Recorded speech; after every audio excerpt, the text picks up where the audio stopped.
Well, man, I was just washing stuff just fine, but I fucked it up so bad. There was one tab here. It was on a Amazon tab with the map of my address in here showing up. So I just ditched the fucking footage. I simply deleted it. I just restarting it. Like if nothing happened, like as if nothing had happened. So whatever. Social stigma is designed to fail in silence. So just don't be silent. Tell people you're struggling. Tell people what's going on in your life. It really hurts to do it. It sucks to go to my father and say, hey, I'm in trouble. But it's not a personal failure. It's not. You exist in a system that's hostile towards you by design. It's not even that it's that big of a problem most of the time. It's that it's such a problem during a recession that you can't be proud. You're not allowed. I won't allow it. Yeah. So that takes us finally to DEF CON 1. You have no money. You have $0, no way to get it. You've got no way to pay your bills. Everything is already out of your hands. You are a worm with no job and no house. Here, prepare for a lifestyle shift. The main thing to remember is that nothing lasts forever, and we are getting better at this. Median life expectancy across the planet has increased significantly just in the last 100 years. I know we live in a shitty country that still kills a lot of its citizens, but on average, medically, life expectancy has been getting longer. We have more food to feed more people than ever before, and again, we're getting better at this. It's been a long time since we've seen something as bad as what I believe is on the way, and it'll be even longer after that before we see it again. So we really just need to learn how to buckle down during times of brief stress, because eventually stronger hands will prevail, take the wheel away from the idiots who have been steering the ship, as it has happened across history. I don't want fatalism in the chat here. This sucks. I know no doomers allowed.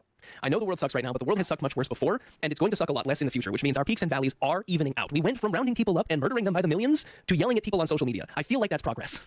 Evolutionary optimism is a concept. Just to echo what I put in the YouTube chat, doomerism is a cancer for the soul of those who need hope the most. Like, shit's fucked, but that doesn't mean that you need to let that degrade your soul. Right, which is why the last point on this slide is make something. Write, read, decorate, craft, knit, make an object. It offsets the loss of not being able to buy anything, and more importantly, it makes you feel like you're still doing something with your day, because that is what matters. You are, I think it's on the very next slide actually, you are the universe observing itself, and you need to persist, even if it's only for the universe to witness whatever dogshit paper mache you fumbled together on your first attempt. It's still important, and it needs to be done. It is work that has to happen because it is physically changing the world. It is not money, it is not pointless, it's real, all right? Remind yourself over and over again, you're still here, you're still doing something. It's important. Mental health is going to be the first thing that takes you out during a recession, so don't let it.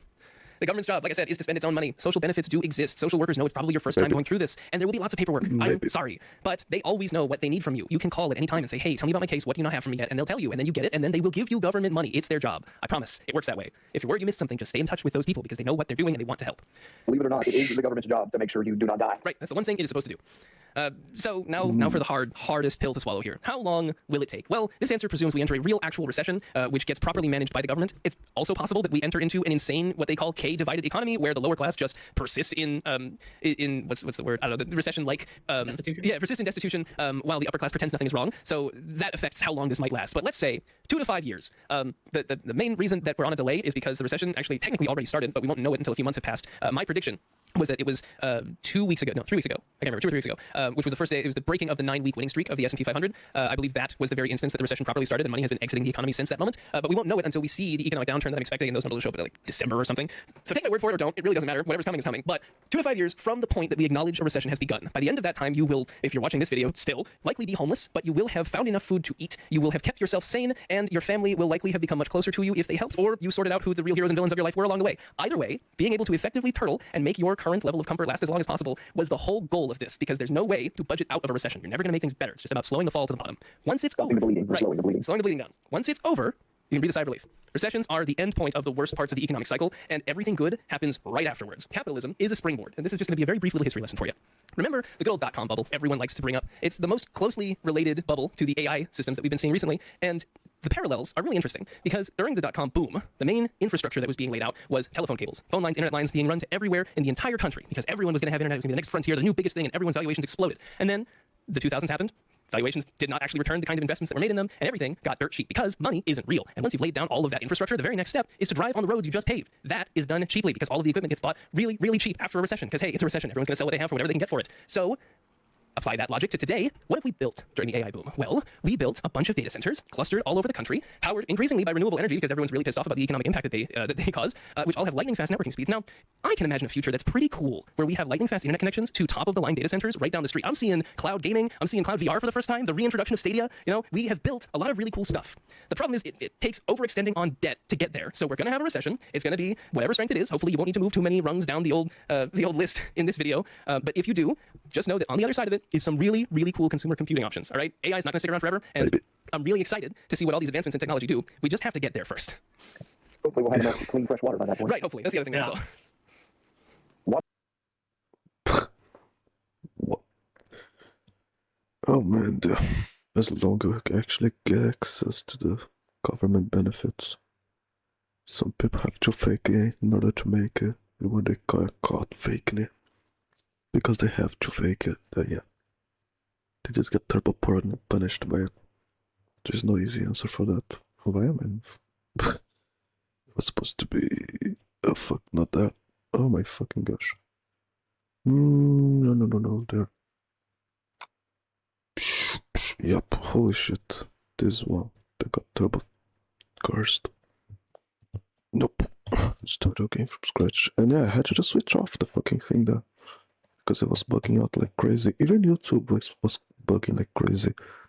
I think YouTube went offline for just a minute. I don't know. So,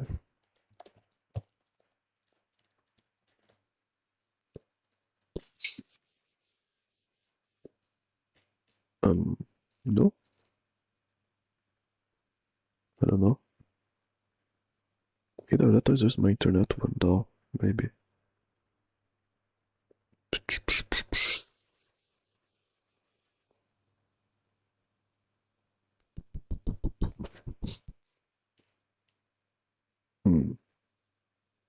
Yeah, nothing out of the ordinary. Spell detector, nothing, whatever. Yeah. Let me see this. Oh, yep. So yeah, all those videos I watched. I mean, it wasn't much really, so yeah, it's fine. Honestly, it's fine, but yeah, it's about a whole hour gone. Because I decided to just fuck it up. Just again, it was just a window. I was switching between windows, like auto tabbing, and the preview was showing up here. It didn't say where my addresses was. But I had the map there, so it could be enough. I know there isn't a ton of people watching this shit I post, but it only takes one single person to make a living hell out of it. One single person. I don't know. Just, yep.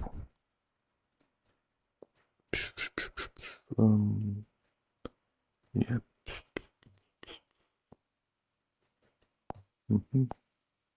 Hey everybody, how's it going? Hope you're having a lovely day. Welcome to today's episode of Hey, You're Not Getting Fucked. I'm your host, Lewis Rossman. I'd like to try to give you a bit of a guide on how you can try and reverse the tide against something shady that I talked about mentioning recently. I did this video yesterday talking about a data center that was going to be installed in Taylor, Texas. Maybe wonder what I care about data centers. Is Lewis anti-data center? What is this? I don't usually talk about this stuff. I usually talk about people getting fucked or getting screwed. And here, the installation of the data center in of itself is not the bad thing. The bad thing is the fact that this thing is getting installed in a place that's supposed to be a park. A kind older gentleman over 20 years ago gave the city 87 acres of land in exchange for $10. And the reason I say gave is because we're talking about 87 acres of land and $10. I'm just going to go ahead and call it a donation if that's okay with you. And it says right here in the deed that this was supposed to be left with Texas nonprofit corporation to be held in trust for future use as a parkland. And that land that was supposed to be used and held in trust for a park is now getting used to put in a data center. I'm not against data centers universally. I'm against doing them the wrong way. And a data center is the opposite of a park. I'm not usually the guy that comes out here and says they pollute the air and they bad for the environment and all that stuff. But a data center is literally the opposite of a park. You couldn't do worse than this. And not only are they putting a data center where a park was supposed to be, they're putting it where land was donated to the city by a kind old gentleman for use as a park after he died. So this man can't even object to this. He can't even yell about his original intention because he died in 2017. It's a really shitty thing. When I made my video on this, I noticed something. And tell me if you noticed this in the comments. There are a number of bots that have their name, a dash, and a license plate number, which makes things easier to spot. Taylor's Economic Employment Center zoning has allowed industrial development since the 1970s. And dash, that's not a recent position from above. That's decades old local plan reflecting Taylor's own economic development goals. It's not ABC, it's DEF, XYZ, blah, blah, blah. And dash. Then fuck the M dash on the keyboard. How many people know how to make a fucking M dash in Mozilla Firefox and typing into comments? Exactly. I have an entire GitHub repo called No AI Slop Writing Rules. If they read the fucking code project or reading this bot, they would have been able to install some No AI Slop Writing Rules. And it wasn't very easy to tell this was written by ChatGPT, but they didn't read it. Same way they didn't read the fucking deed before buying the property. And if you look at this video, you'll see that there's tons of accounts with astroturfing made by these bots for public meetings on record. And dash, August 2nd, August 8th, April 11th, and June 10th, 2025. Nothing was said in development corporation was legally required to conduct community outreach, but the meetings were open to the public. It requires that. If the public was 100% against it, those meetings were the place to show up. The opportunity was there.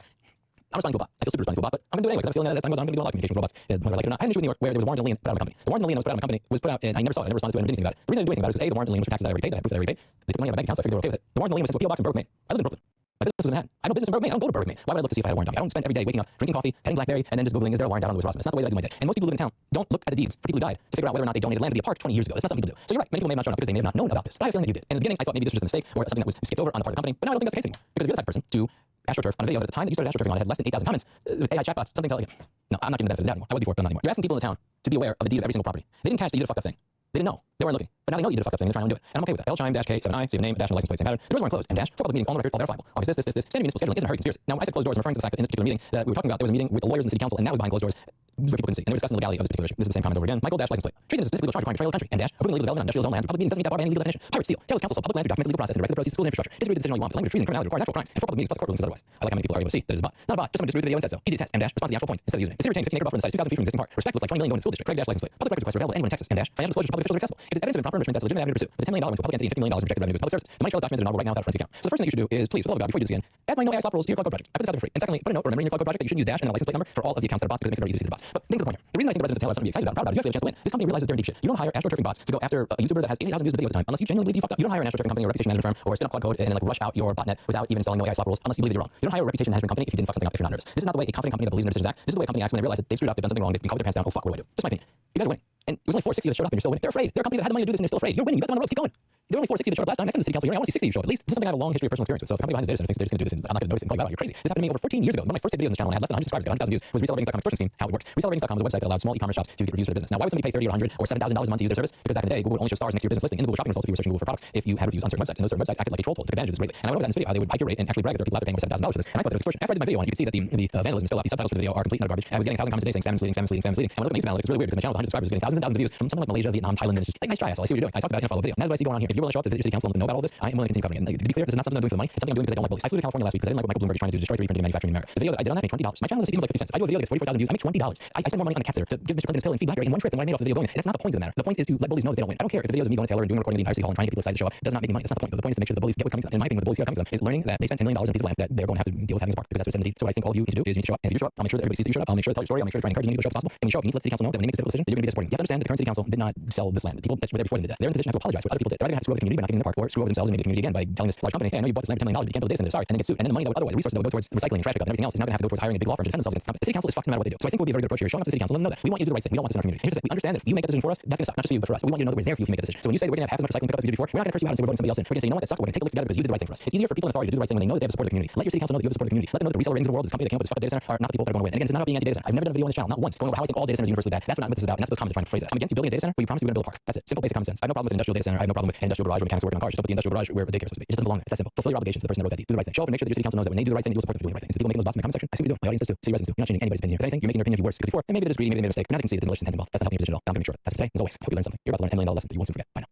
Yeah, I might low-key be madly in love with you. Don't worry about it. It's only low-key. So basically, it doesn't even count. In fact, to be fair, in love should probably be written with an asterisk or something. Because in my personal opinion, I think it's kind of something else, or rather, at least something adjacent. Okay, because I don't really think that I just catch feelings super easily or anything like that. It is really freaking weird though. So strap in. So I suppose I should probably explain what exactly this is. I'm saying it's not actual romantic love. And what is it? Okay, look, I have a problem. Okay, as many of you probably already know, I struggle with a little something called loneliness, which big deal. Who cares, right? But okay, to make matters worse, whenever I actually do receive any amount of affection from anybody whatsoever, it just overwhelms me in a number of different ways, which I am probably not going to get super into depth here in this video because they're very, very, very personal. But if you really, really want to know, click on my channel, scroll for a minute. You can't miss it, bro. It's right there. Okay. Now about this aforementioned problem from a minute ago. Basically, what it boils down to is this. Okay, the second I form any sort of emotional connection with a friend, I just find myself literally obsessed with that person almost instantaneously. Okay, I find myself wanting to be around that person all the time. I develop a sort of dependency on that person too. I find myself just wanting to be close with that person. And, I just want to touch them. Okay, and I mean that in a completely innocent way. All right, like, I mean like hugging, handling, cuddling, whatever it may be. Okay, I don't mean in a creepy way. I don't want to do anything else with people. All right, I don't want a romantic relationship with them either. I just want to be close to someone without that sort of implication. However, the thing that kind of sucks, and the reason why I'm making a video about this in the first place, is not just because I sometimes feel like I want to be close to people. No, it's not like at all. The reason why this is so terrible is because this sort of feeling happens completely against my will. Basically, I have no control over this whatsoever. Whenever it happens, it just kind of happens. Okay, if you're my friend and I've gotten to know you beyond just typical small talk or talking about something stupid like video games or movies or something, then chances are I've probably had this exact same thing happen with you completely against my will, and it's frustrating. Okay, and to be honest with you, I'm not even exactly sure what I should even call this sort of weird phenomenon. I've done research on it. I've heard the term limerence, which I guess is the closest possible thing that I can come up with that you actually call this. But again, the definition that I found specifically says that it is a romantic thing, which I don't know if that is what I can call it. Because again, I don't want a relationship with anyone. It's not like I just want you, bro. In a different time, of course. But yes, it is very, very frustrating. Okay, this phase of call it deep infatuation can last anywhere between just a couple days to literal months, or sometimes even years, which has actually happened before with a very particular friend. And it is something that I'm not exactly proud of, and it is very, very annoying. Okay, now look, okay, eventually it kind of just goes away on its own, and at that point, very, very cool. I'm glad I don't feel this way anymore, and I kind of just be friends with this person without feeling like they're gonna be weirded out or something like that. So though it is honestly a very agonizing feeling because I just know that I don't want to date these people. Okay, and I know that may be hard for some people watching this video to be able to comprehend. You might be saying like, that's a thing, isn't that basically just trash? And look, here's the thing, dude. I swear it isn't. Okay, I'm just lonely, and I just want somebody to connect with in some way. All right, dude. It is hard to put into words in a way that people can understand. It is hard to try to convince people this isn't a romantic thing, but you just gotta take my word for it. Okay, if your kid came up to you and told you that he or she was depressed, would you try to convince them that they were lying or doing it for attention or something like that, or that they're actually just in denial, that their depression isn't actually real depression? It's just that freaking something else. I don't know. No, that's like that. Okay, that's typically not something you can do. You don't try to just invalidate people's feelings because you feel like it is something else. I believe it's called something like a typical mind fallacy or something along those lines. Whatever, it doesn't matter. Anyway, yeah, without naming any names, many of my friends have fallen victim to my sort of weirdness. Okay, it's like as soon as I have a solid down-to-earth conversation with somebody, I just cannot get enough of them. I find myself just wanting to do nothing but talk with them, wishing that we could just be next to each other and not on the phone. Then again, if we actually were next to each other, I feel like I'd probably be way too much of a wuss to even do any of the things that I was mentioning that I had the urge to do a second ago. But whatever. The reason for that is because I wouldn't want them to get the wrong idea or potentially weird them out. That wouldn't be good at all.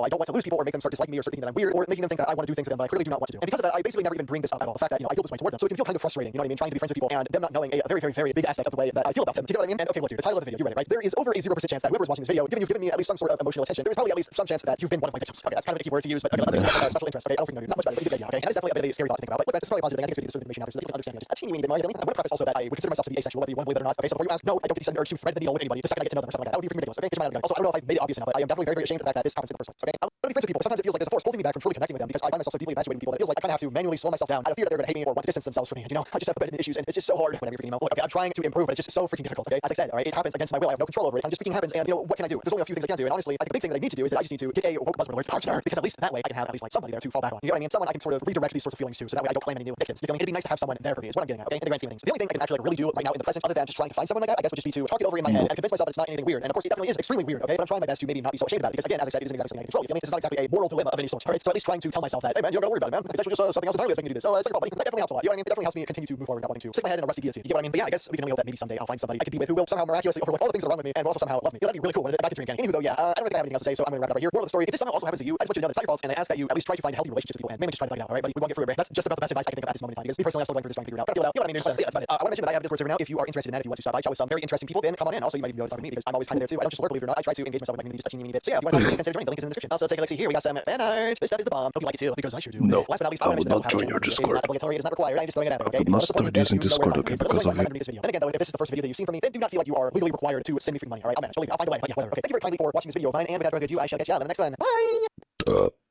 Oh shit, it crashed. That's why I have this playlist. Because it just gone. Yep, VPN time, I guess. Just in case it crashes, it's already there. Every time it crashes, the fucking list is just gone. The temporary list. This sucks. Yeah, it crashes often because, yeah. And nobody takes a whole hour to crash, and it took a whole hour to crash. It's just that I restarted the recording again because I fucked it. I kinda fucked it. Well, let me restart just in case.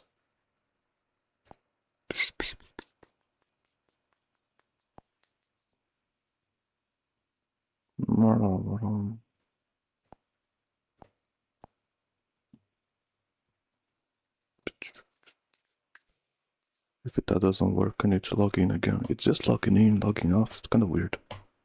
Weird, just weird. Yep, we have to do that shit again. With no promises of... Is it...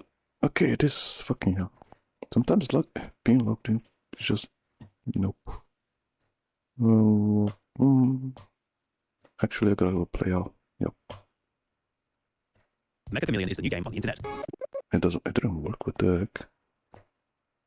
Play out.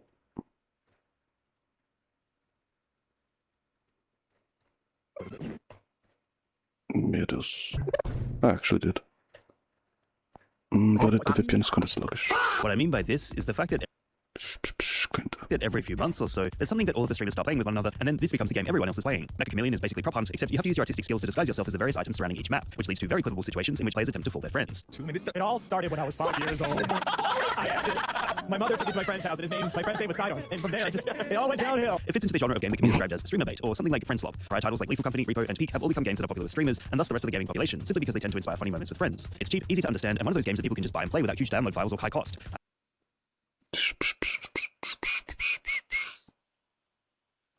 As a result, it seems there are countless clips and memes about Mecha Chameleon because it fits that niche of a Friendslop style game. It's that cycle of hype that ultimately fuels it, as streamers will play the Jesus, is it that bad? game in order to make content and memes, then those memes are shared around social media, then viewers think Mecha Chameleon is an incredible game, then they convince their friends to buy it and play it too. It's a tried and tested business model, and it seems like Mecha Chameleon is wildly successful in this endeavor. The next step would be to release a mobile version, as that's what Among Us did at its peak and allowed for a whole new demographic to play. Plus, for those who genuinely have a spark of artistic creativity, the prop hunt style of gameplay can have levels to it. Instead of just becoming an item on a map and trying to blend in that way, the fact that players have to actually draw themselves into those objects in order to hide is a genuinely fun twist. It's this attempt at drawing, for better or for worse, that really sells Mecha Chameleon as a game that does require some level of skill to master, although half the fun is trying to blend in with a terribly constructed paint job. In short, Mecha Chameleon has become the new game on the internet that everyone seems to be playing, as it sort of fits into the category of cheap Friendslop that inspires streamers to play it, memes to spawn from it, and resulting viewers to buy it. What meme would you guys like me to give a lesson in?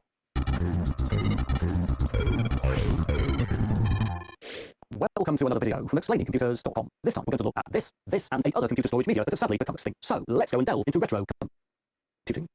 Right, let's start with the first thing I just held up, which is an 8-inch floppy disk, originally known as the IBM diskette. Launched in 1971, these were initially read-only media for loading software updates onto mainframes. But in 1973, IBM released its 3740 data entry system. As we can see in this brochure, preserved by the Bit Savers project, the 3740 was a family of workstation products that were used to prepare data for processing, and 3740 hardware introduced IBM diskettes as a read-write media to replace punch cards. As the brochure proclaims, the IBM diskette can store 1,998 one-to-8 character data records. This is about 237 kilobytes, or about the same capacity as 3,000 punch cards. A floppy disk is basically a sheet of mylar with a magnetic coating. Early disks picked up dirt very easily, so IBM put them in a sleeve in which there was sandwiched between layers of fabric to wipe away dust. We take the disk out, like that. There we go. We can see that in the middle there is a cutout for the disk symbol, and then we have another long cutout for our access for the read right here. If we have a closer shot, we can also see that there's an index hole. And if I try to rotate the disc manually inside the sleeve, which is a little tricky to do, but I bring it around like that, we can see that we have exposed a hole in the disc itself, and this marks the beginning of the track. Whilst the first 8-inch floppy disks were like this one, single-sided, single density with a capacity of 237 kilobytes, in time, double density disks were introduced with a capacity between 499 and 614 kilobytes, and double-sided media raised this to 500 or 1200 kilobytes. Handling this disc takes me back to the late 1980s, when I encountered them as the storage media used on computer-controlled rostrum cameras on which I shot cell animation at the BBC, and put a video on my other channel all about this if you're interested. Although, even in the late 1980s, 8-inch discs like this one were rather old-fashioned. This said, the US Air Force only retired its last 8-inch floppy disk systems in 2019. Moving on, we come to the 5¼ inch floppy disk, which was introduced in 1976, and the 3½ inch floppy, which arrived in 1982. Of these, the 5¼ inch floppy is pretty much a smaller clone of its predecessor. And indeed, if I bring back in the 8-inch disc, you can see it really is a great deal bigger. This said, we take off the paper jacket from the 5¼ inch disc, we see it doesn't just have the opening hole and the slots and things we saw in the 8-inch disc, it also has this notch, and this is for write protection. You can put a sticker over this notch to write protect the disc. And if you're wondering how you write protect an 8-inch floppy, you have to punch a hole in just the right place on the bottom edge. Turning to the 3½ inch floppy, this has a rigid plastic case as well as a sprung sliding metal cover to provide access to the disc surface. If you look on the back, you can see the disc is mounted on a metal spindle, and down here there is a sliding tab, a flip tab like that. This disc is now write protected. And you might notice there's another hole on the other side, and this indicates that this particular disc is high density. And to demonstrate that, bring in another disc like that, we've got a pair of 3½ inch floppy discs. This one is double density, so it doesn't have the extra hole. Disc capacities depended not just on their data recording density, but also whether they were single or double-sided and how they were formatted. But 5¼ inch discs typically range from 90 kilobytes for single-sided single density to 360 kilobytes for double-sided double density and 1.2 megabytes for double-sided high density. Meanwhile, 3½ inch discs were typically 720 kilobytes for double-sided double density and 1.44 megabytes for double-sided high density. There were even some 2.88 megabytes extended density 3½ inch discs, although these never became mainstream. And so here we are, the three removable storage media that dominated early business and then home computing. Indeed, according to IBM, in the mid-1990s, more than 5 billion floppy disks were sold every year. It's also worth noting that in addition to the common sizes we have here, a 3-inch floppy was brought to market in 1982 as well as a 2-inch floppy in 1989. However, these never became mainstream.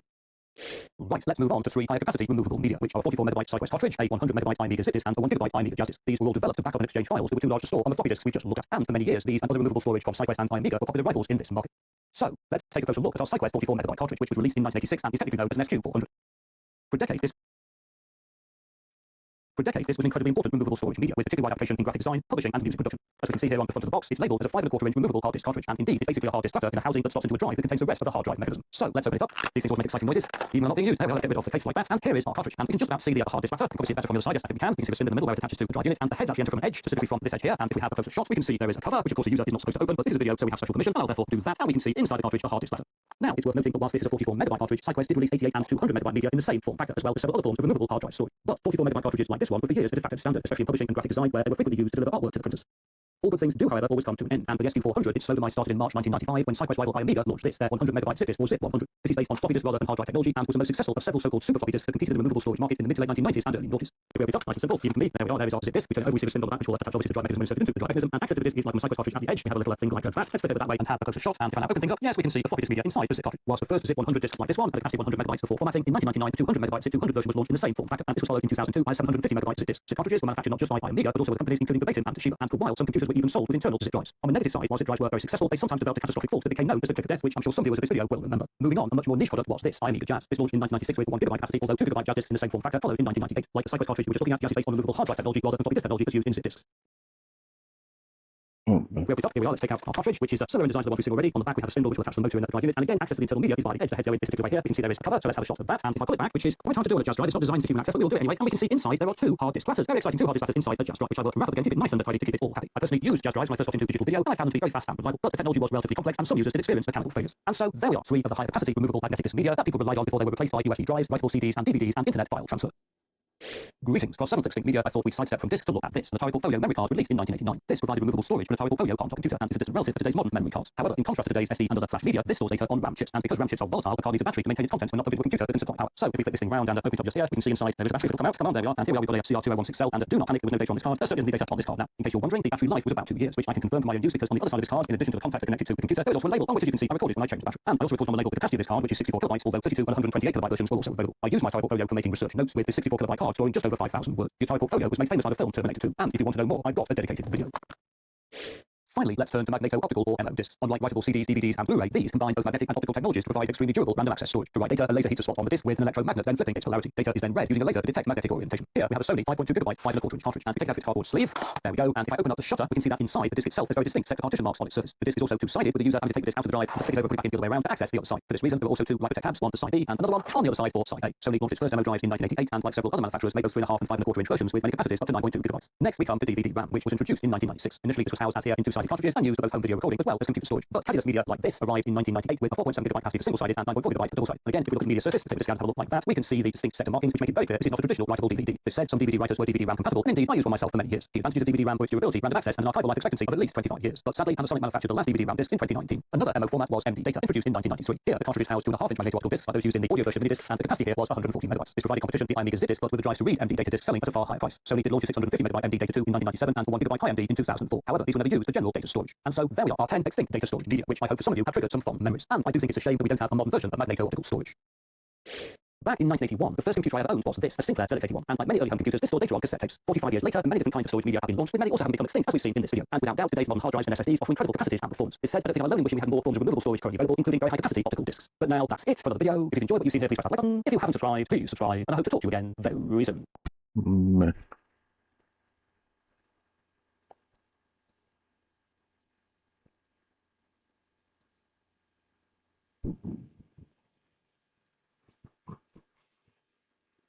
It's a baggage. It's like a whole fucking baggage. They wanna believe on something wholesome. But yeah. Then you gotta deal with shit like that.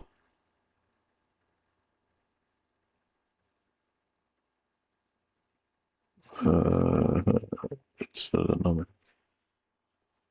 Stuff that defies human logic. But it made me feel kind of silly about it. Like no other religion could ever. And that's why I am a Christian, hooray. Yup, it's just Christianity without the baggage. So what is the point of Christianity? It's pretty much... The whole point of Christianity is to just... It's like the government. They just want to take control.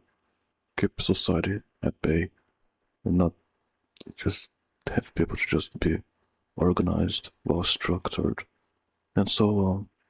Because they're afraid people to start taking their own choices. And they have to put a lot of good stuff that make people feel like they belong to something bigger than they are. And to make them afraid of ever breaking the rules. Yeah, it's just a way to coercion, like soft power type of shit. But no, I'm not gonna, just want to just make Christianity something entirely different. It's just castrating it more and more and more to make it more humane. The whole point of Christianity is just to defy the law of human nature. To just make yourself kind of like kind of in custody, in custody based on the doctrine that is there.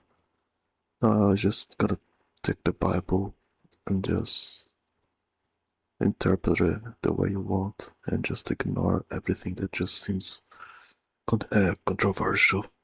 It's just no longer Christianity. I just want to try to pander to Christianity because I just feel like there's some redeeming qualities to it, but you can see the same redeeming qualities in many different other religions that may be just as problematic as Christianism, if not less, or if not more.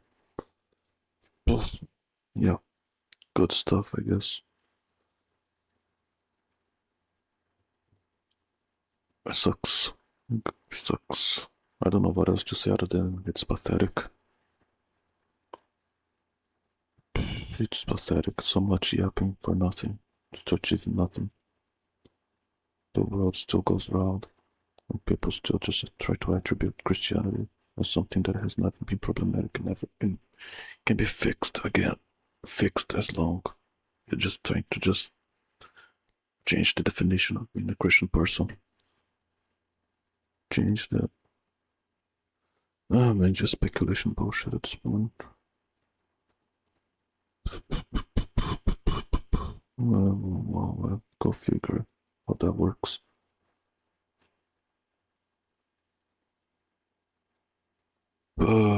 It's just, I don't know, it sucks. Gonna be scientific about it, it's just, I don't know, man. You just gotta, yeah.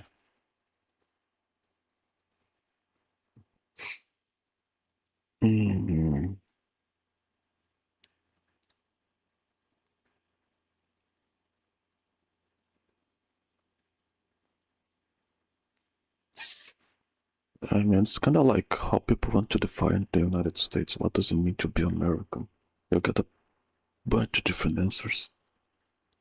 It's just so pointless to make the type of question. It's just the whole point is, though, It's just a fucking distraction. A distraction that prevents people from solving their own problems and make it harder for other people who want to try to solve problems to make it straight up very difficult or impossible. Because no, you're just going against the values of this country or the values of this holy book. Yes, what's the point? Just what are we even doing? It's just people are just so insecure about themselves. They're just so scared to think differently. They just want to flock to an absolute type of truth and not think too much about it. And when they think somewhat about it, they think in a very biased way to just pander to their fucking argument. And it sucks. They don't want to sacrifice, or just set aside for a moment their faith. They cannot do that. It's a sign of weakness to them. And it sucks. It's just they're too scared to just go to hell or something. No, what about my family? If there isn't a fucking holy structure, the traditional values and all that, they're just scared of it. They just think it's demonic. It's something straight up evil to just challenge your own faith. Ugh. It's retarded as it is.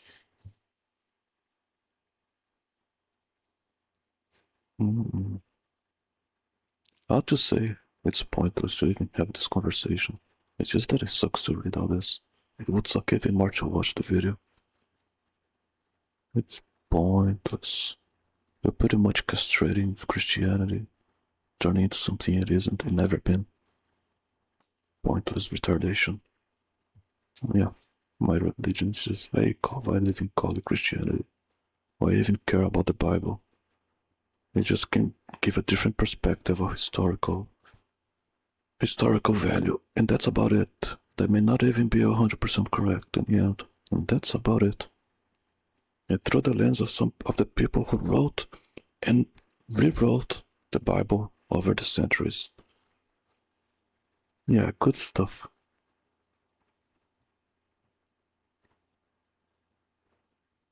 That's all there's to say about the Bible. The actual good values of the Bible, some historical value, and that's about it. Some. That's extremely debatable. Just take it at face value is just stupid. It's very dishonest, really. Very, especially when you just now. I want to believe what is there in the Bible, but I don't want to agree with this. It's kind of yellow flag to me. Do you even believe in what you're reading or not? What's the point? I'm gonna be a half-assed Christian like that. Seriously, either go be the just like he says, right? Be the whole fucking horror or not. God damn it. Gonna be a half-assed idiot like that. There's just no way.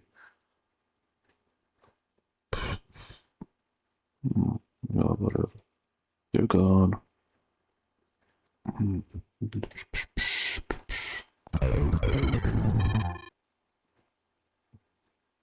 talk a lot about this. I talk a lot about how stupid it is to have this idea of 100x. The goal is 100x. But I talk about this ad nauseam. And a very simple argument is this. Very simple. Everybody can understand this. Let's pretend you take everything that you've done in 1 year of time and you compress it down to 3.5 days. And really, when you consider vacations, it's more like 3 days. And if you're in Europe, it's like 1.8 days. Like, let's just pretend you can produce infinitely high quality software. Can you make even the amount of decisions you would make in a year in 3 days in the US or 1.8 days in the EU? Oh, decisions. We got AI for that, dude. That sounds, dude. I can't help but read that in Kai's voice. Decisions. We got AI for that. That was a good impression. I did not realize that in person.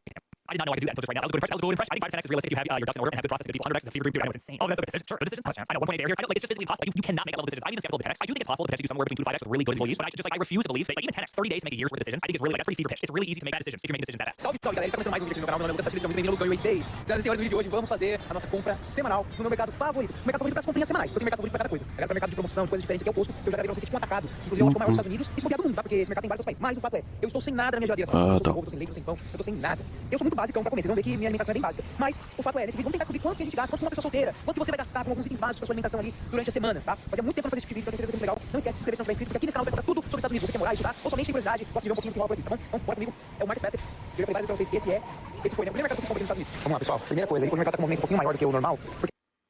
Okay.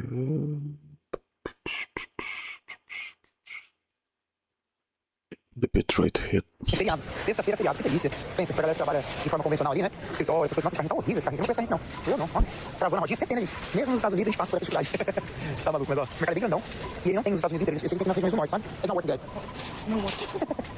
Vamos lá, gente. Vamos lá. Tem que comprar o quê? Eu falei, limitação simples. Hoje, eu vou gastar um pouquinho no objetivo nas minhas compras. Por quê? Quando eu vou no mercado, demora uma vida. Então, eu preciso, basicamente, pensar no meu café da manhã, no meu almoço e na janta. Frutas, coisinhas básicas. Eu tô tentando seguir um estilo de vida mais saudável possível. Então, você vai ver que nas minhas compras não tem tanta...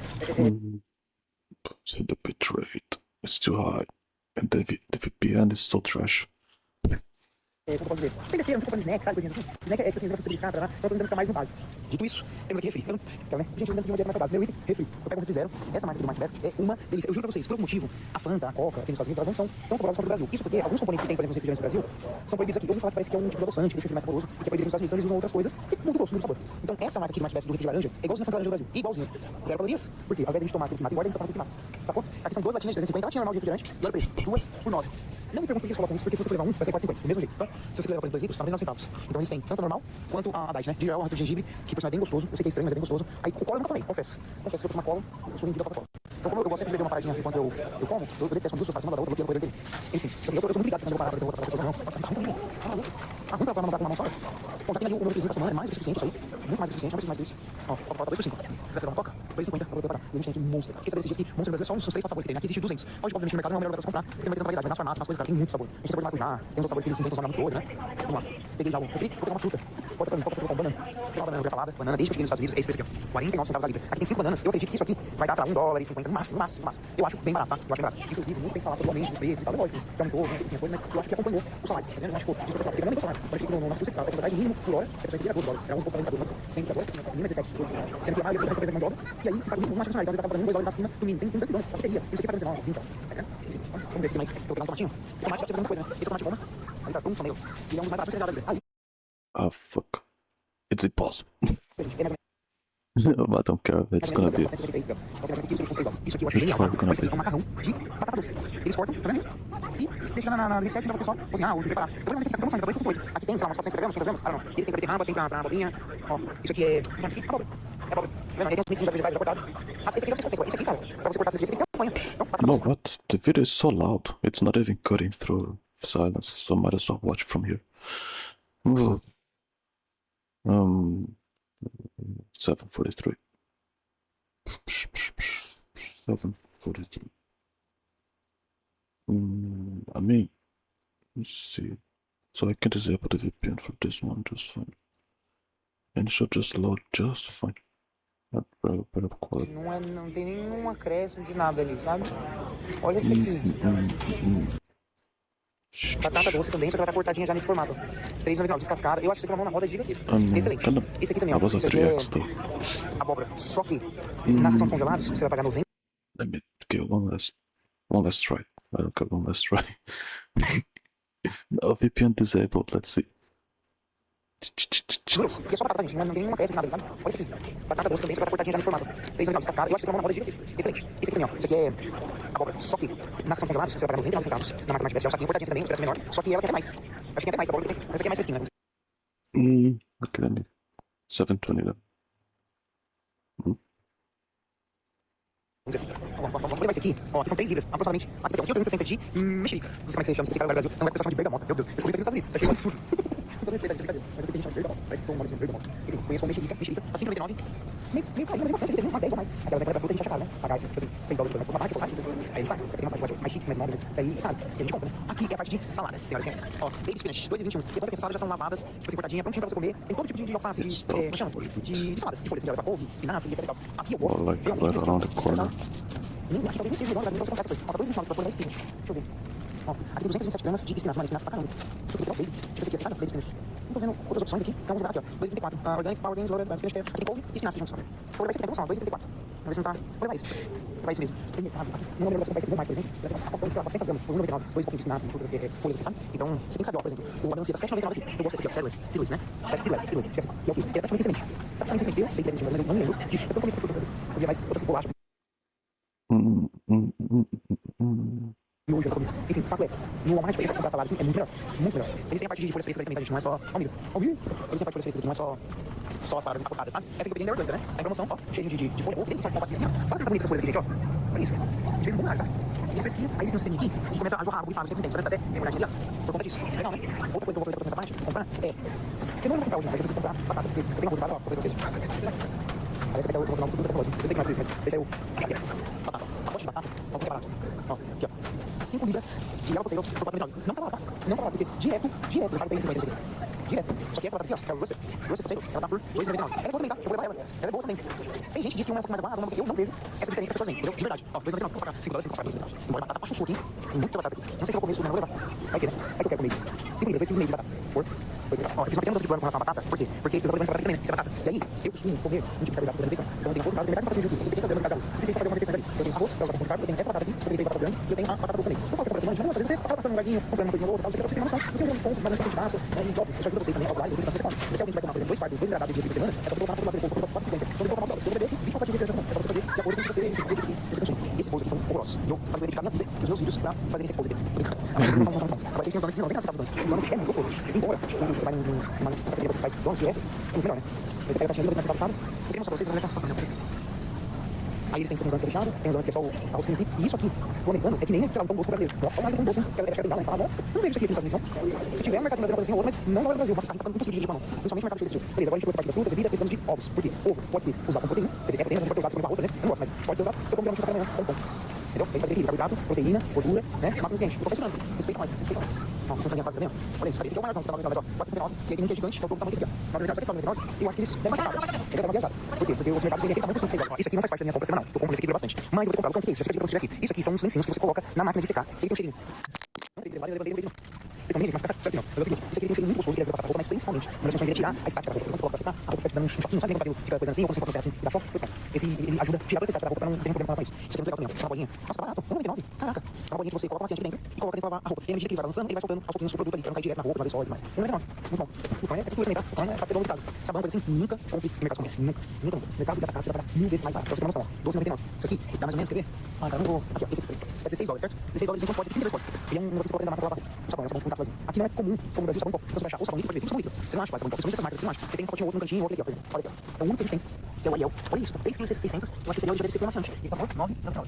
É bom, é bom que eu não gosto. Mas eu prefiro sempre como pra vocês. Aquele ali, que é o potezinho, enquanto ele tá 16 dólares, o pacote com 32, eu paguei 27 com 124. 27 dólares com 124. Cada vez que você vai lavar a roupa, se for uma máquina muito cheia, você coloca 3. Se for uma máquina média, você coloca 2. Se for uma máquina pequena, pequena você consegue pouco, você coloca lá. Ou seja, esse que eu comprei por mais um ano e pouquinho. Porque são 124 potes, é muito. Lava roupa cada 10, 12, 15 dias. Eu tenho bastante pouco. Então eu fico assim, uma máquina com 3 potes. Ou por mês 6 potes. É 124, só fazer as contas. Entendeu? Em um ano você gasta 60. Só que é lógico, né? Eu tô comprando cobertor, tô comprando outras coisas que também são utilizadas. Vamos aproveitar a gente aqui, pra gente dar uma olhadinha nas proteínas. Eu fico tentado para a mistura. A gente não gosta de carne escura. Meu instinto tá mais alto pra fazer carne escura. Vamos lá, é o melhor lugar do mundo pra comprar carne? Não. Esse mercado não é o melhor lugar do mundo, a menos que você vai comprar, tipo assim, umas carnes mais assim, ó. Sabe? Mas a gente até fica de olho pra ver se tem uma promoção, uma coisa, ó. 6 dólares, uma bandejinha de carne que tem 900 pounds, quase 500 gramas. Não acho que compensa. Se você buscar no mercado brasileiro, tem mercado brasileiro, você já pega carne que quer certinho, já vai na hora. É mais assim e é mais barato. É mais barato que comprar assim no mercado. Não compensa. Não compensa completamente comprar carne aqui. O que compensa comprar no mercado também? Frango compensa, carne moída, bite, bisteca compensa, entendeu? Esse tipo de coisa não dá pra comprar aqui. Embora o frango eu não posso comprar neste mercado porque ele é mais ou menos uns 50 centavos a mais do que eu tô no mercado, sabe? Na moral, é absurdo isso aqui, velho. Costela, olha o tamanho. Olha o tamanho dessa costela. Olha o preço. 11 dólares e 57 centavos, cara. Muito barato, né, cara? Ó, uma mais canudinha, ó. 12,62. Pensa, você fazer uma costelinha maneira aí, ó. Olha aqui, ó. Olha esse aqui, ó. Cadê? Porco. Ombro de porco, não, ombro de porco, sei lá. Ó, olha o tamanho da peça. Robusta. Olha isso aqui. 23 dólares. É maluco, olha esse aqui, ó. Lombo de porco aqui, ó. 24 dólares. Mas esse aqui é carne pura, ó. Ó. Olha o tamanho. Ai, tá pesado. Ó. Deixa eu ver quanto tem de carne aqui. Aqui tem 10 pounds. 10 pounds, quase 5 quilos de carne aqui, né? Isso aqui também você pode já posiciona já e faz uma parada, né? Ou faz inteira, fazer uma parada para todo mundo da família, muito barato. Essa parte de vocês terem uma noção, tá? Esse aqui, por exemplo, tá 2,99. Peito grande, sem motor, 4 peitos, tá 9,92. Tem um mercado aqui que vende por 1,99. A diferença, que é o price right. Então, vamos sempre lá. A maioria das 90 coloca 1,99. Essa mesma peita lá, tá que seria por 7 dólares, tá vendo? Então seria mais barato. Esse aqui, ó, deixa eu ver aqui, 1, 2, 3, 4, 5, 6, 7, 8. Outro posto de frango por 4, 14. Também não gosto da parada. Não gosto. Eu prefiro ir no outro mercado comprar muito embora. Eu tenho comprado pão, tem uma promoção no posto, um pacotão de filé de frango já cortadinho. Já é cortado, você só taca na air fryer, sem pele, sem osso, bonitinho. Então, eu já comprei esse pacote gigante que provavelmente dá mais do que uma semana. No carrinho aqui, ó. Eu peguei isso aqui, a bisteca. Olha isso. Ó, bem assim, são 4 bisteca, 3,29. Ó, 3,55. Ó, bisteca bonitinho. Vou fazer ela com cebola, bem completinho. O problema de fazer isso pra semana, a bisteca, você vai fazer umas marmitas, sabe? Você vai comprar marmita certinho, é que a bisteca é mais gostosa fresquinha, né? Só que tem um problema com o cheiro. Então eu não gosto de deixar, a gente tá cozinhando comida todo dia, fica cheiro na casa, fica cheiro na gente. Então não tem que acaba assim. Você tá no banho, só que você vai cozinhar ali, a casa tá com cheiro de comida, tem problema com cheiro, de verdade. Outro dia eu tinha tomado banho, já passei por fazer um ovo pra matar amanhã. Fiz um ovo, eu tive que botar na banho, porque eu me sentindo cheiro de ovo. Não é fácil, não é fácil. Ah, sabe o que você quer comprar? Vamos vir aqui, ó. Deixa eu comprar isso aqui, ó. Isso aqui, vamos ver se tá barato no loja. Ah, tá ok, loja custa 1,55 pra 99. São os lencinhos pra você usar. A sua lista, faz o que quiser. I know. That's why I don't play nothing on YouTube. It's so sluggish. Aqui a parte de snacks, né? Ali é onde eu, antigamente, era bem de comprar coisas. Aqui tá muito ridículo, velho. Pode coisar. Não tô conseguindo andar com direito. Ó, aqui tem benzinho sul. Se você quisesse comprar torrada, coisas assim, não consigo andar aí e falar. Se você quisesse comprar essas coisas, você... Ah, tem uma coisa outra. Muito não vou vídeo hoje, por quê? Porque eu já mostrei Por quê? Porque eu já mostrei outras vezes, das minhas contas, se você seguir lá no Instagram, eu sempre passo aqui, mostrando pra vocês. Deixa eu pegar um pouco de preço. Aqui vem 12 ovos. Então, finalmente, o preço do ovo que eu mostrando pra vocês, o preço do ovo há uns dias atrás, tava tipo assim, mano, uau, os legais, tipo assim, mano, $4 uma bandeja dessa, sendo que a gente pagava isso aqui, tipo assim, 90 centavos, $1, dólar, não. Isso é bom, gente, isso é uma coisa que você vai quebrar, né? Tá pouco, não quero, vou trocar. Isso é uma coisa que é bom daqui, gente, é o quê, por exemplo, tem uma crise, acontece uma parada, só que depois as coisas meio que normalizam, entendeu? Não fica pra sempre naquele mesmo modelo, naquele mesmo sistema. O problema é quando você fica construindo e não acontece, entendeu? Então, tá começou a dar uma caída, né? Não tem aqui, não tem problema, né? São ovos grandes, branco, aparentemente tá ok. Isso aqui é só pra quem é dono de casa, tá? Só pra quem é dono de casa. Tem uma rapaziada ali, do amigo meu aí, que a gente vai mercado pra aproximação, uma ligação. Meu Deus do céu, eu juro pra vocês. Ó, leite, eu sempre falo que aqui, neste mercado, é o mercado mais barato dos Estados Unidos pra o galão de leite. Como assim, o galão de leite? Igual aquele filme que a gente vê aqui, ó. Esse é a noção, você sempre fica passando uns fundos iniciais, tem quase 4 litros de leite, ó. São 3,78. E esse preço de leite 2,79 tá aqui, ó, desde que nos Estados Unidos, na pandemia, sem manter esse preço, tem uma época que teve uma crise no preço de leite, todos os lugares estavam $3 e pouco, $4, aqui continua $2,79, não sei quem é o fornecedor desse, mas eles são bons, tá? E aqui a gente tem o leite, o radial, né, que é o metade de um galão, que é 1 litro, 890. É o que eu vou comprar. Eu compro esse aqui, ó, é o skin. O skin, ele é a mesma coisa que desnatado. Então aqui a gente tem o leite integral, esse aqui é o leite 2%, ou seja, ele tem menos gordura do leite integral, ele tá entre o semi-desnatado e o integral. Aí a gente tem 1%, que é o semi-desnatado, e a gente tem desnatado pelo skin, ó, que é o fat free. Eu peguei já não, eu peguei pra você, junho 6, e tá feito. É uma coisa, deve ser metade da não ter pra mim muita coisa pra gente saber, então, mais ou menos. Mas essa tipo de produto parece besteirinha, mas vai por mim. Você vai chegar aqui nos Estados Unidos, você vai precisar de informações. O seu dia a dia, aí você vai lembrar de cada vídeo que você assistiu. Eu lembro que eu cheguei com um amigo, a gente veio juntos, né? E a gente falou, depois eu queria chegar no produto, a gente chegou assim, e cara, qual que é o produto junto, né? Falava dele, qual que é o produto agora? Eu falei, calma, não. Vai dar estudado, gente. Nessa parte aqui, ele sempre tem umas pontas de fios assim, ó. 2,71, você quer ter que Você quer ligar pra você, você não tem nada, né? Sem nada, que agora geralmente tá cheio. Depende do digital, né?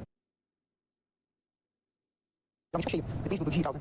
Eu gosto de dar uma atenção. Às vezes tem umas coisas muito boas. Muito bom, ó. Você vai comprar suco aqui, comprei dos patrocinadores do cão. Quem lembra da publi que eu fiz lá no Instagram? Tá chique, tá? Fui bem pago pela Coca-Cola. Coca-Cola agora me deu um suco. Você vai comprar aqui uma vez, uma vez, que é o Brasil, vai, né? Brasil, que é da Coca-Cola. Não sei, da Coca-Cola tem uma marca de suco, né? Algumas, né? Disso, do Brasil. Essa aqui é a Coca-Cola, né? Não sei, Mac, Walmart, todos os lugares você vai, tem essa marca. E a linha zero é excelente. Aí eles vão comprar pra uma publicidade, porque eles têm inglês, já tem mais nomes, né?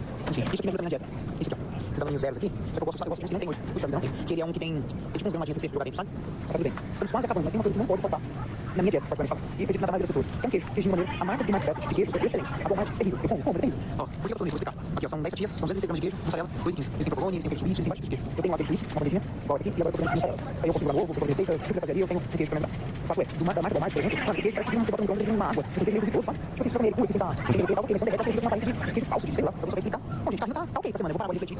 Se eu não preciso mais nada, mas eu acho que estamos tendo salsicha, uma bandejinha com 8 salsichas. Eu tenho uma salsicha que faz mal. Eu vou receber na minha mercado de cachorro quente, e aí eu vou essa salsicha de 1,50. Eu posso aceitar, o problema é, a salsicha dos Estados Unidos nenhuma, nem das mais caras, nada. Se compara com a salsicha do Brasil. Ela tem mais um gostinho de puxar pra cabeça, que a gente tem no Brasil, do que a salsicha de perdigão, sadia. Nossa, vamos combinar. Faz mal, mas sem sincero, não é. A salsicha de perdigão, sadia, e pior que tem uma história com isso. Tudo que é que envolve de porco, assim, não entra nos Estados Unidos. Por quê? Porque pode fazer uma contaminação no certo país, etc. Só que alguns brasileiros conseguiram fazer uma conta é difícil e é raro, mas alguém conseguiu fazer um lote de salsicha de perdigão para os Estados Unidos. Pois acredite em mim, estava sendo vendido a $27 a libra. Isso quer dizer que o quilo sai mais de 50, sai uns $60, $60 o quilo da salsicha de perdigão. O problema é, e eu posso dizer, lá em casa a gente fez uma reunião assim, vamos comprar na casa assim, eu e minha mãe mas a gente conversa, vamos comprar um quilo pra gente fazer um cachorro diferente, vamos comprar um quilo para andar então. Tem que pagar $60 e um quilo de salsicha. Chegamos lá, já tinha acabado. A gente foi a 5 mercadinhos Jesus. entendeu? Então, é isso. A gente fica com uma saudade Some muggle sausages. A gente, temos que ser sinceros, não tô aqui fingindo nada pra ninguém. Tem pizza, pequenininho, apertadinho, 99 centavos, top. Acho maneiro, legal. Bom, deixa eu tudo, vamos pro caixa. E vamos pra essa aqui, que é o que a gente vai fazer. Quanto a gente gastou na nossa comida, uma última passadinha aqui rapidinho nesse corredor. Yeah, Pra vocês, the sausages here are just kind of weird. Todos aqueles que a gente vê nos filmes, todos aqueles que você possa imaginar, ó, dosezinhas individuais, quantos centavos? 50 centavos aqui. Esse aqui é 1,25 mais ou menos. Já era um potinho assim, ó.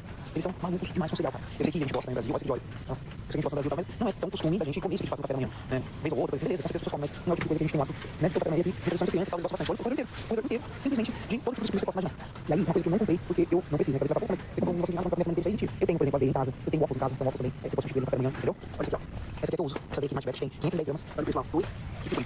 Então você faz um mingau de aveia, você faz um, eu gosto de fazer uma coisa que chama overnight oats. E você deixar a aveia de molho da noite pro dia. Então você coloca aveia, leite, eu costumo colocar já um whey pra cá, né? Talvez você pode colocar banana, tá morango. Falando de ficar morango, eu quero tentar, sabe o quê? Morango congelado, ou morango congelado, um blendezinho que tem, que a gente consegue colocar uma coisa assim. É uma coisa que eu acho absurda, é o preço do pão, 624 gramas de pão de forno. Olha o preço, 1,50. Essa é a marca Matchbest, entendeu? Cara, eu tenho sozinha, tá? Eu particularmente comi como segunda nenhuma. Eu gosto dessa aqui, que é a... ela é menor, ela pode ser $2, mas ela é melhor pra gente comer e tal. Tem uns pães que são 50 centavos mais caros, $2, que eu acho que são mais saborosos do que esse do coisa, entendeu? Mas aí vai gosto, mas eu esses primeiros anos, os 3 primeiros anos, They're not very good quality, they're kind of little. Vocês, Well, porque eu sei que lançou há pouco tempo nos Estados Unidos, não tem problema, 59 tem 4 cones, é gostoso, mas cara, é muito boa, meu Deus.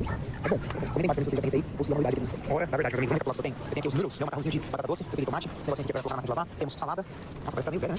Não, acho que sem pressão. Olha lá, corta pra deixar, não deixa, salada que tá velho. Temos queijo, 12 ovos, 2 latinhas de refri, 2 bandejinhas de bistecca, 2 litros praticamente de leite, temos aqui pão, batata, uma coisa semanal, parece meio pouquinho, mas eu falei, gente, pra mim, a comida é a proteína, uma fonte de carboidrato, uma saladinha. Assim, é bem básico, o café da manhã é o pão, o ovo e o queijo, todo dia. Aí eu tomo um café com leite, vai ter começar a fazer um café, vou tomar um café com leite também. let me guess.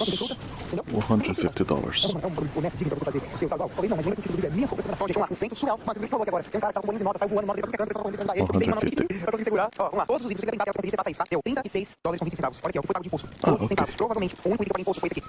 Provavelmente. I thought he had way more. Not that I see the best. Okay, now that I see it, yeah, the card doesn't look that. if I felt like there was a bunch of stuff in there. No, okay. But no, it was much shorter than I imagined. Because the audience were all scattered. That's why I thought it was over $100 worth of stuff in there. But no. It's just, what, half full? If it was like the whole thing. Muito imposto foi isso aqui. Provavelmente, tá? Porque não existe imposto sobre alimentos. Entende? Aqui não está especificamente. Então eu quero saber, esse valor, você acha que foi muito Let me see. bom? Um ovo, Yeah, um it queijo, looks um much. queijo. Yeah, it looks much. Yeah, okay. It gave you the impression there was a bunch of stuff in there. Café com leite, lá tem nessa coisa de café. Botar um shake proteína de café com leite também. Acabou. Então tem fruta, entendeu? Tem tudo isso, cara. É um honesto, digno pra você fazer o seu igual. Talvez não, mas lembra que o tipo de minhas compras na Yeah, and this thumbnail doesn't help either. It kinda gave. Eu pisei uma nota aqui pra conseguir segurar. Ó, vamos lá. Todos os itens que você quer brincar, você passa isso, tá? Deu $36,20. Olha aqui, ó, o que foi pago de imposto. 12 centavos. Provavelmente, o único item que paga imposto foi esse aqui. Provavelmente, tá? Porque não existe imposto sobre alimentos. Entende? Aqui não está especificamente. Então eu quero saber, esse valor, você acha que foi muito dinheiro? Você acha que você compensa na botão? Gente, sempre você tem um plano de vídeo pra vocês, tá? Não esqueça de comentar depois, eu tô pedindo pra Isso é good price. cidades, mais moral, cidades, tem muita coisa pra falar. Então, se você vai já assiste, me segue.